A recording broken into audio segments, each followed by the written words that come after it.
So, Ventress is back, and seemingly doing quite well after her death in Dark Disciple. We don't even get a hint really for how on earth Ventress is back, or why either. But I think I've cracked it and what this all means for the future of Star Wars. I believe that Ventress is a clone. But why? Well, other than Ventress being pretty dead, like dead, I have some other reasons. First of all, let's zoom out from the Bad Batch and look at some Star Wars around it. So, first you have The Rise of Skywalker, which introduced Force-sensitive clones to canon through the resurrection of Palpatine. It seems clear to me that the Bad Batch is already referencing this resurrection, because of the way Palpatine speaks to Dr. Hemlock about Project Necromancer. This doesn't even account for the fact that Project Necromancer is happening at Mount Tantiss. Mount Tantiss was introduced in the Legends book, Heir to the Empire, by Timothy Zahn. In the Heir to the Empire trilogy, Mount Tantiss contained a storehouse of Palpatines, and was used to create a clone army, and a clone of Luke Skywalker. This already links Force-sensitive clones to the Bad Batch series. Then, if we once again look elsewhere in Star Wars, you have The Mandalorian Season 3, in which Moff Gideon creates Force-sensitive clones. Obviously, at the moment, this is all just information to say that Lucasfilm is comfortable with doing Force-sensitive clones. But why is Ventress specifically a clone? Well, to my next point, where Star Wars is headed. It seems clear to me that Dave Filoni's Star Wars movie will be inspired by the Heir to the Empire trilogy by Timothy Zahn.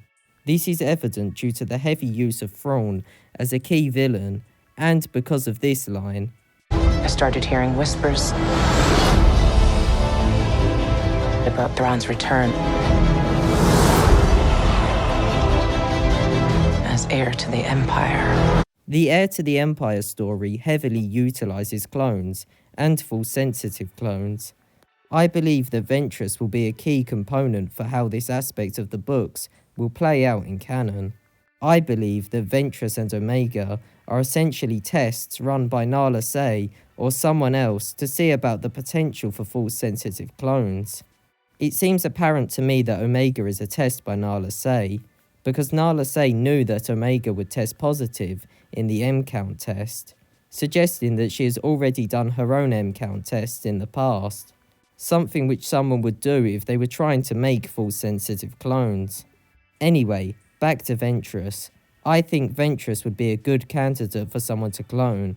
This is because her dead body was left on Dathomir, which would be a relatively easy place to get a Force-sensitive body from. So, she's an easy candidate in that case. I should point out that Merrin is on Dathomir, but it seems like Merrin never knew Ventress was on Dathomir for the events of Dark Disciple, so a similar thing could have happened for retrieving the body. The Ventress we see in the Bad Batch has the lightsaber which was buried with her body on Dathomir, so if she is a clone they would have stolen her body, rather than using a DNA sample from elsewhere. Okay, but if Omega is a successful Force-sensitive clone, why bother cloning Ventress? Seems like kind of a weird step, right? Well, I believe that the Ventress clone has a different purpose. I believe that Omega was designed purely to see if they could make a Force-sensitive clone, and that Ventress was designed to see whether they could incorporate a person's personality/experiences into a clone. By that I mean essentially bring someone back to life with cloning. When Ventress talks about having lives left, she could just be referring to clones of her, left for her mind to inhabit. This wouldn't be the first time something like this has been done in canon, because Palpatine places his mind into a clone body for the Rise of Skywalker. I guess this does severely predate that though. Anyway, I believe that Ventress is one of the first times this sort of thing is done in the Star Wars timeline. Back to the Heir to the Empire trilogy, those books have a character, Juras Sabayoth, a clone of the Jedi Juras Sabayoth. Sabayoth is a clone which is unstable due to being a clone, and is a dark Jedi in these books. It is my theory that Sabayoth will be introduced into canon for Filoni's movie, being an unstable Force-sensitive clone. I believe he'll either be unstable due to the procedure to make him force sensitive being ineffective, or due to something going wrong from transferring Sabayoff's mind into the clone. As for how Ventress comes into this, I believe that Ventress will be the character used to hint towards / foreshadow the return of Sabayoff, but won't be in the movie itself. She'll die or something before the movie. Then I believe in Filoni's movie, we will have Thrawn work with this clone of Jura Sabayoff. Perhaps we'll get shown that Ventress herself is unstable, but it doesn't look that way at the moment.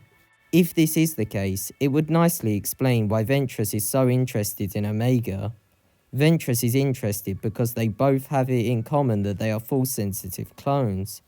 I admit that there could be other reasons for Ventress's interest, such as Ventress working with Quinlan Vos to get force-sensitives to safety. Bearing in mind we know that Vos ends up doing this, and that Ventress was in love with Vos. On StarWars.com we get this quote from one of the creatives on Ventress's return. How she survived will be revealed in future content, but for this story, we were thrilled to include her and to explore her unique connection to and compassion for Omega. I believe the use of the phrase unique connection is the silver bullet for my theory, as almost any other connection would just be them both being force sensitive. Just to give some points against my theory, if Merrin is on Dathomir, then she could have used Night Sister magic to resurrect Ventress. This doesn't make much sense to me, because I believe that Merrin would mention Ventress at some point, if this was the case. But with the reference to Haxion Brood in the Bad Batch Series 3, Episode 8, Bad Territory, I guess it's not unrealistic that the show would cross over with the Jedi games. Also, I kind of don't think it looks like Night Sister magic works this way. Another point against my theory is that the connection between Ventress and Omega could actually be something like Ventress's midichlorians being used to make Omega force sensitive. Thus Ventress has a direct connection to Omega. Still, if this is the case, it's kind of weird because of the age of Omega, suggesting that Ventress's midichlorians were collected quite a while ago. Another point against my theory is that clones generally have to age somewhat naturally, which makes it weird for Ventress to be a clone, because there's no way her body could have had enough time to naturally grow to the age she seems to be in the Bad Batch. By naturally, I just mean that they're not immediately an adult or something like that. However, I do believe an explanation could be made for this, such as clones needing some level of natural aging so that they could be effectively trained, due to young minds being better at learning. And so if a clone has someone's mind implanted into them, they wouldn't need training, and so wouldn't need to grow naturally. I should also mention that Moff Gideon's clones never had to age, but it's also clear that at least one of Palpatine's clones, Dathan, had a childhood and so may have needed to age naturally. On the whole, I believe that any explanation for why Ventress is back will be just as flawed as this one, and so these issues aren't too problematic for the viability of the theory. Anyway, thank you for watching, I hope you enjoyed the video, and bye.